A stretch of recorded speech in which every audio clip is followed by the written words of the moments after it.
La pintura que tenemos ante nosotros se titula Mefisto y fue realizada en 1895 por un artista alemán cuyo nombre probablemente resulte desconocido para la mayoría de los espectadores. El nombre Mefisto es una forma abreviada de Mefistófeles, una figura demoníaca que aparece en la leyenda de Fausto, un relato que alcanzó gran popularidad en toda Europa hacia el final de la Edad Media.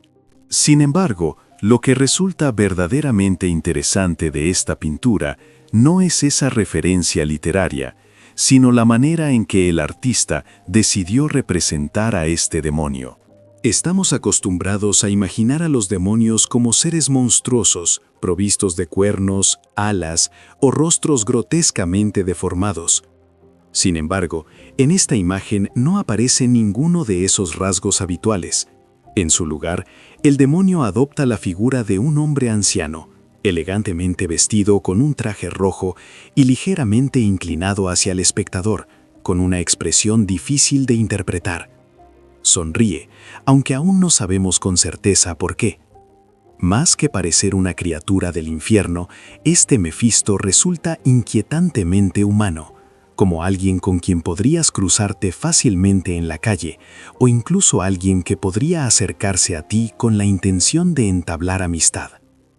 Esta representación tiene pleno sentido, ya que en la leyenda de Fausto, Mefisto, o más exactamente Mefistófeles, es el demonio encargado de sellar pactos y de recoger las almas que se obtienen a través de ellos. La historia comienza con Fausto, un hombre culto, brillante y ambicioso, que sin embargo permanece profundamente insatisfecho. Ha dominado casi todos los campos del saber: astronomía, medicina, teología y filosofía, y aún así, nada de ello logra colmarlo. A pesar de la amplitud de sus conocimientos, estos no le conceden aquello que realmente busca. Lo que Fausto desea, por encima de todo, es algo más allá de todo eso. Más. Anhelaba más conocimiento, más poder y una mayor intensidad de experiencias. Fausto deseaba trascender los límites de la condición humana y superar todo lo que otros habían logrado antes. Cuando esas aspiraciones no pudieron satisfacerse por medios ordinarios, decidió buscar más allá de ellos, y es en ese momento cuando Mefistófeles entra en la historia. Un día Fausto invoca a un espíritu infernal, y quien se presenta es el propio Mefistófeles, una figura elegante que llega para hacerle una propuesta. Le propone un pacto. Durante 24 años, Fausto tendrá todo lo que desee: conocimiento ilimitado, juventud renovada y placeres sin restricción, cualquier cosa que su imaginación pueda concebir.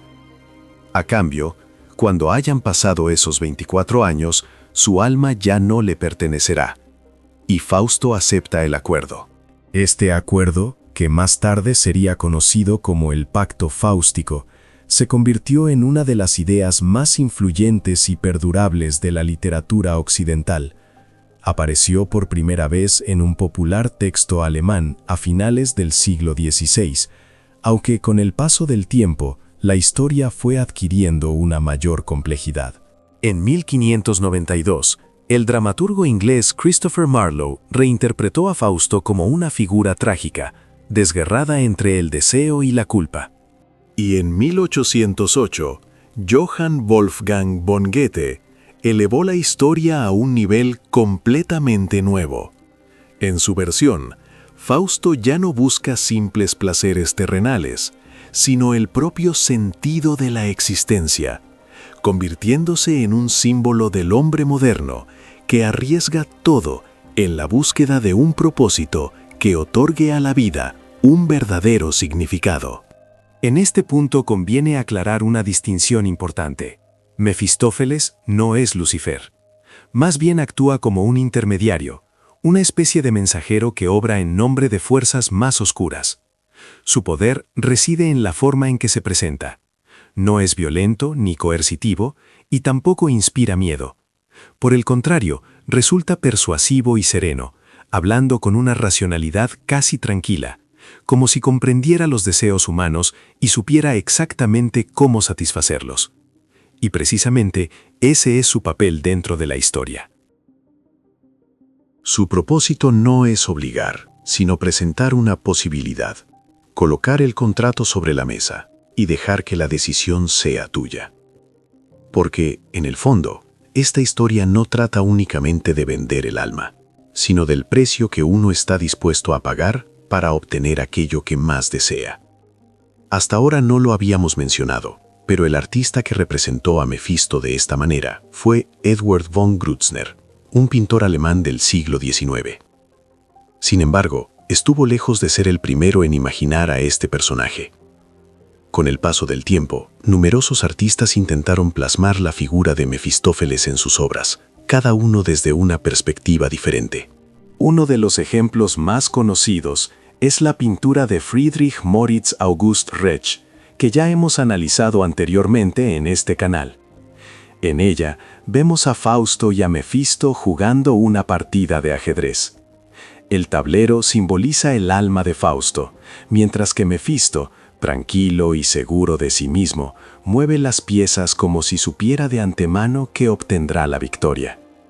Fausto, por el contrario, parece tenso y frustrado, consciente de que está perdiendo la partida. La escena captura perfectamente la esencia del mito. El demonio no ataca ni impone su voluntad, simplemente espera a que seas tú quien cometa la decisión equivocada.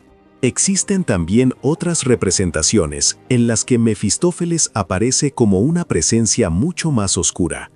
Por ejemplo, en una de las litografías más conocidas de Eugène Delacroix, el demonio se muestra con alas, desplazándose por el aire y presentado como una figura mucho más grotesca y amenazante. Cuando comparamos estas representaciones con la obra de Edward von Grützner, el contraste se vuelve claramente evidente. Mientras muchos artistas presentan a Mefisto como una figura aterradora y sobrenatural, Grützner lo sitúa plenamente en el ámbito humano.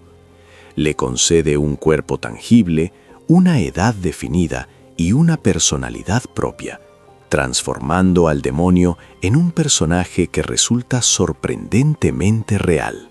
Y es precisamente en ese punto donde su versión se vuelve especialmente inquietante. Edward von Grützner realizó esta obra en 1895, y en la pintura vemos a Mefisto de pie, ligeramente inclinado hacia adelante, como si estuviera acercándose a nosotros. La postura da la impresión de que acaba de hacer una propuesta y ahora espera pacientemente tu respuesta. Su cuerpo se gira levemente hacia la izquierda y su mirada sigue esa misma dirección, como si algo o alguien se encontrara fuera del encuadre. Este detalle crea una tensión inquietante y nos lleva a preguntarnos a quién podría estar observando o si está ocurriendo algo más allá de lo que podemos ver. Sin embargo, uno de los aspectos más llamativos de la pintura es su vestimenta. Este hombre anciano aparece vestido completamente de rojo, con una túnica ajustada, abotonada hasta el cuello y decorada con detalles cuidadosamente elaborados. Sobre la cabeza lleva un sombrero del mismo color, adornado con una pluma exagerada que se eleva hacia arriba. Esta pluma en particular resulta especialmente significativa. En aquella época, las plumas en los sombreros no eran un elemento habitual de la vestimenta cotidiana. Se asociaban con mayor frecuencia a los trajes teatrales o a las figuras de la corte. En las versiones clásicas de la historia, como las escritas por Christopher Marlowe y Johann Wolfgang von Goethe, Mefistófeles no posee una apariencia fija. En ocasiones se transforma, en otras adopta disfraces, y en algunos pasajes incluso se menciona que cambia de forma para no resultar demasiado amenazante. Edward von Grützner no nos presenta una criatura monstruosa, ni recurre a los símbolos tradicionales del mal. No hay cuernos, ni fuego, ni ninguno de los atributos infernales habituales. En su lugar, nos encontramos ante un hombre de rostro completamente ordinario, con una postura segura y una mirada que resulta inquietantemente familiar. Tal vez sea precisamente esto lo que hace que la imagen resulte tan perturbadora. Es posible que ya percibas un parecido con alguien que conoces. Puede recordarte a una persona con la que te cruzaste alguna vez, o incluso a alguien que viste fugazmente en la calle. En la vida real, la tentación rara vez se presenta en forma monstruosa. Aparece a través de personas reales con rostros reconocibles. El mal, con frecuencia, no se manifiesta como algo evidentemente aterrador, sino como algo razonable, seductor e incluso encantador. Y eso es exactamente lo que representa Mefisto. No necesita inspirar miedo para ejercer su poder. Le basta con parecer completamente normal. Así, lo que contemplamos no es una figura fantástica, sino algo que podría existir entre nosotros. Alguien con quien quizá nos hemos cruzado innumerables veces sin darnos cuenta. Gracias por ver este video hasta el final. Como siempre, me encantaría conocer vuestra opinión en los comentarios.